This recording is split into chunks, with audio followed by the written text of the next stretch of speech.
आए डॉक्टरों के बगैर जिंदा रहने की कोशिश करें, मगर कैसे? इस्लामिक मेडिकल साइंस यानी कुरान बताता है कि इंसानी सेहत का राज कुरान की 3 आयात में है। इंसानी तारीख की सबसे सनसनीखेज तहरीक जिसे पढ़कर हम हर बीमारी से बच सकते हैं।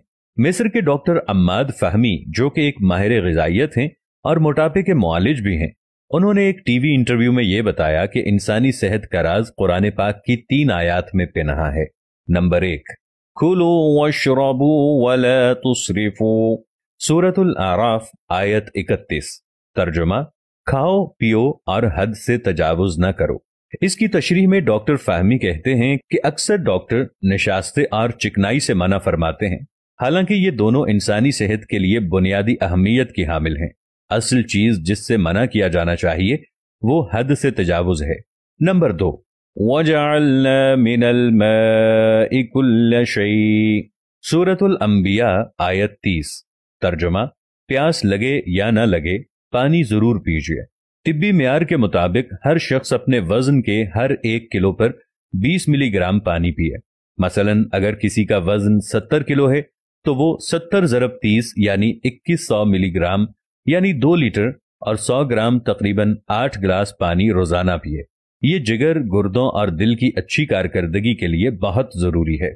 नंबर 3, वजअलना लैला लिबासा वजअलना अन्नहारा मआशा, सूरतुन नबा आयत 10 और 11।